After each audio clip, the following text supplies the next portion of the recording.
So, in the Siberian Taiga, hunters use small cabins called zimovye, wooden shelters along the trapping lines.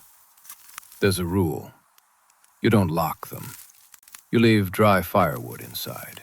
You leave matches, a little salt, a little flour.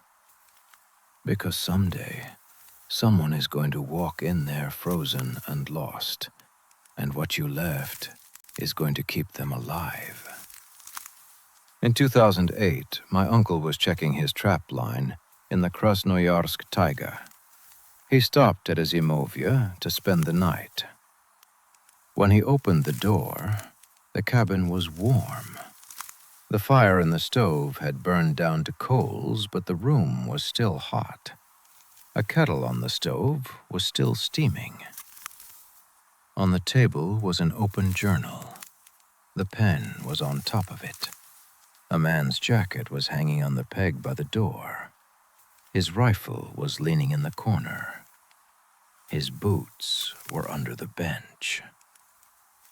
My uncle called out. Nobody answered. He went outside and checked all around the cabin. The snow was fresh, 3 days old. There were tracks coming in. There were no tracks going out. He read the journal. The last entry was from earlier that day. It said, "The man in the corner has been here since I arrived. He has not moved. He has not spoken. I do not think he is alive, but he is not dead either. He is watching me write this." My uncle looked at the corner of the cabin.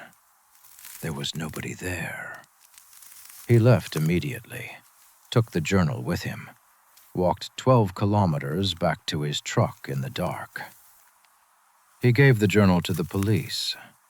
The hunter who wrote it was never identified. There were no missing persons reports matching the dates.